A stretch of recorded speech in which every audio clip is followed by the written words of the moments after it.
So today we are starting with 4.38 and 39, and then we'll have our regular program. Bhagavad-gītā 4.38.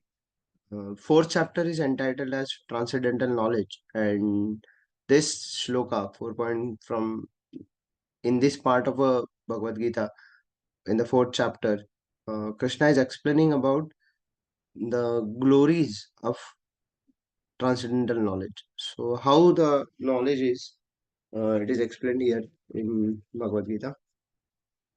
Transcendental knowledge. Yeah. So, what are the glories and results of transcendental knowledge is explained. So, here we will recite first all two shlokas, both the two shlokas, and then we'll have the discussion over it about the purport. So, we start our recitation. Okay. Nahi jnanena sadrusham pavitram iha vidyate तत्स्वयं योग संसिद्धि कालेनात्मनि विन्दति न हि ज्ञानेन सदृशं पवित्रम् इह विद्यते तत्स्वयं योग संसिद्ध कालेन आत्मनि विन्दति न हि ज्ञानेन सदृशं पवित्रम् इह विद्यते तत्स्वयं योग संसिद्ध कालेनात्मनि विन्दति. In this world, there is nothing so sublime and pure as transcendental knowledge. Such knowledge is the mature fruit of all mysticism, and one who has become accomplished in the practice of devotional service enjoys this knowledge within himself in due course of time. So here, Lord is telling about the knowledge, that transcendental knowledge, when we have the transcendental knowledge, how it is this knowledge helps us, and uh, like this knowledge helps us to understand the ultimate, and this knowledge is the mature fruit of all mysticism. So when we practice devotional service, how it will help us, and what we are practicing, why we are practicing, that knowledge is given in here. And next shloka in the 4.39. Yeah. श्रद्धावान् लभते ज्ञानं तत्पर संशयतेन्द्रिय ज्ञानं लब्ध्वा परां शान्तिम् अचिरेणाधिगच्छति. And in the next shloka, that Lord is explaining about how the faith helps the jnana, or acquiring jnana, it develops our faith, or it strengthens our faith. So, Shraddhavan labate jnanam tatparam sanyatendriya jnanam labdva param shantim achirena digachati.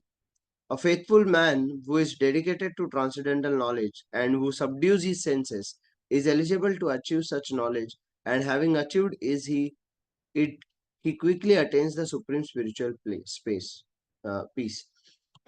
So, in the spiritual abode, or in the when we are stuck in this material world, there's peace we need. Everyone is searching of happiness and peace. So in that peace, how he can attain the peace?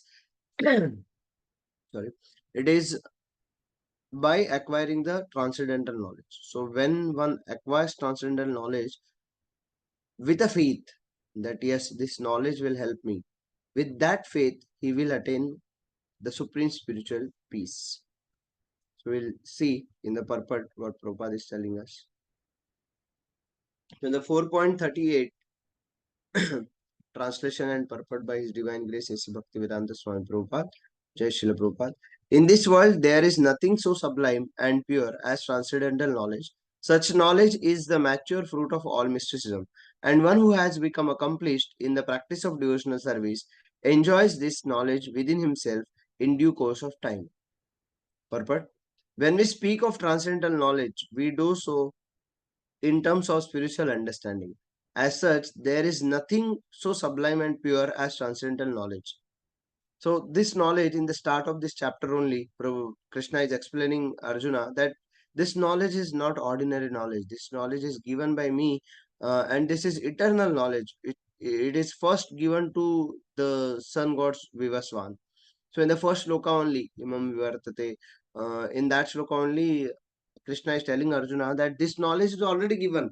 This is not new knowledge I'm giving to you. This is first, it is given to sun god, the Surya Dev, Vivaswan. So this transcendental knowledge of pure devotional service, Lord is giving to Arjuna. Why? Because Arjuna is his friend, and he is with the dharma, and he is fighting for the dharma and not against the dharma. So ignorance is the cause of our bondage. So every even in one of other shlokas of Bhagavad-gītā, it is explained that uh, this knowledge, when we get the knowledge, our mind automatically works on it, and we will apply that knowledge in our life. So ignorance is the cause of our bondage.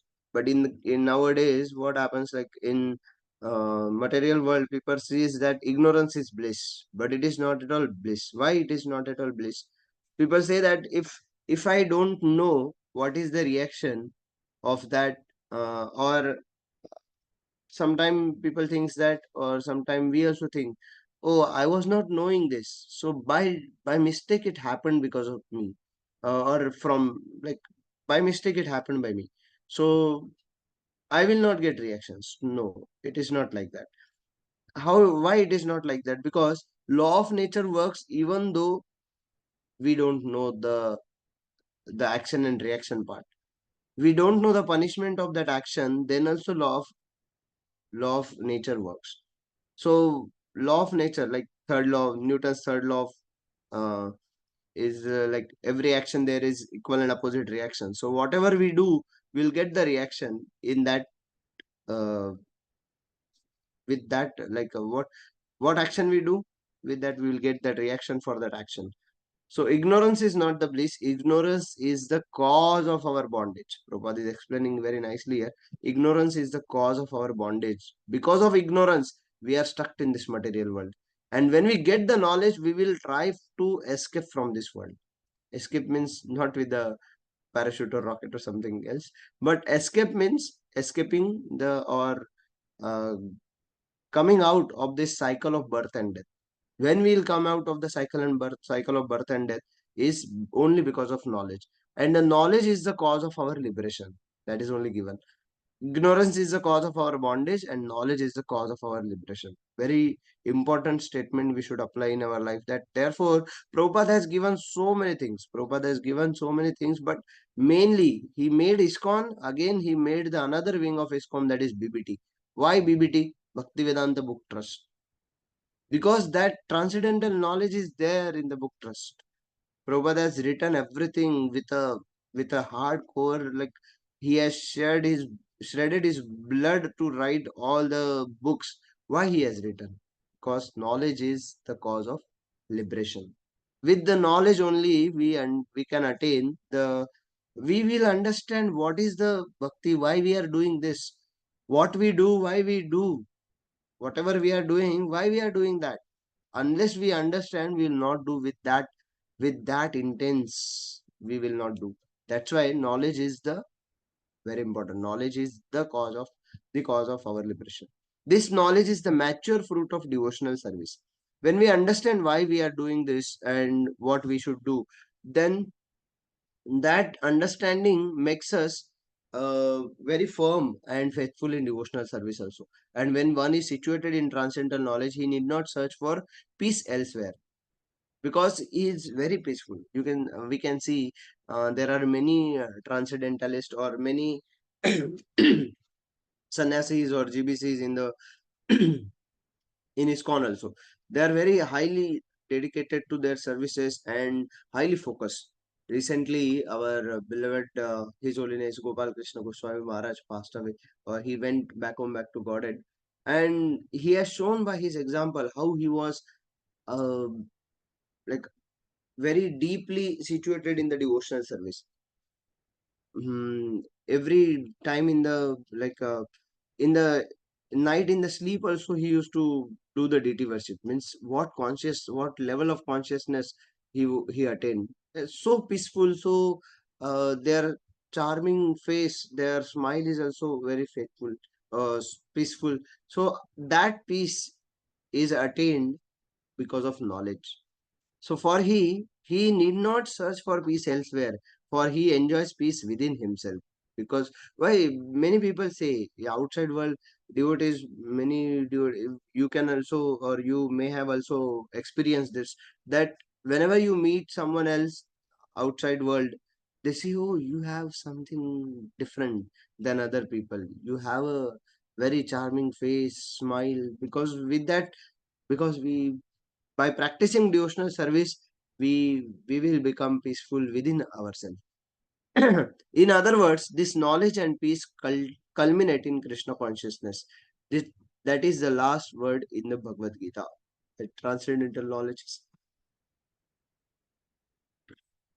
is the cause of our liberation. Okay. So in the next verse, 4.39, Krishna is explaining Arjuna that now this part of the fourth chapter is starting about the role of faith in acquiring knowledge. Next last three verses, 40, 39, 40, 41. This chapter has 42 verses. So 40, 39, 40, 41, 42, four verses. So these last four verses, Krishna is explaining about the role of faith in acquiring jnana, so knowledge. So a faithful man who is dedicated to transcendental knowledge and who subdues his senses is eligible to achieve such knowledge. And having achieved it, he quickly attains the supreme spiritual peace. When we need a peace or happiness in our life, this knowledge of transcendental knowledge of spiritual supreme person will only give us the spiritual peace. Such knowledge in Krishna consciousness can be achieved by a faithful person who believes firmly in Krishna. So to acquire this knowledge, we need a firm faith in Krishna. Even in one of the bhajan, Nithivan Prabhu is telling that, oh, I have opened the marketplace of holy name, and to chant this holy name, what is needed? Only the faith is needed. That is the mulya. Shraddha mulya shuddha naam yehi hate te bikay. So that faith is needed to purchase the holy name from Nityanam Prabhu. Nityanam Prabhu is the uh, like Kali Yuga avatar of Balramji, and Balramji is a Guru Tattva. Only Guru can give us the holy name, and Nityanam Prabhu has opened the marketplace of holy name, and he is giving this holy name just by paying faith. So when we have a faith, then only we can take the holy name from the spiritual master. So only a faithful person, such knowledge in Krishna consciousness can be achieved by a faithful person who believes firmly in Krishna. So when we understand that yes, Krishna is there, we don't have any doubt regarding this. Then only Krishna is the supreme personality of Godhead. Even a child knows. Prabhupada once told that even a child knows in ISKCON that Krishna is the supreme personality of Godhead. One is called a faithful man who thinks that simply by acting in Krishna consciousness, he can attain the highest perfection.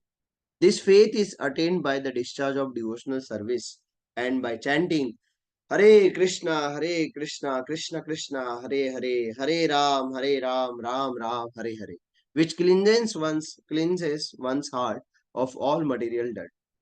So faith will be developed. So someone will see, oh, what? I don't have any faith that Krishna is there or not. So process is also given. Prabhupada has given the process that by chanting the holy name regularly, we will develop the faith. And that faith will be strengthened how intense we chant. So process is also given, and this process is proven process. Okay, tested like that. This process is already tested by many acharyas. And acharya shows by their example that yes, this process works and this process is working. Still, this process is working.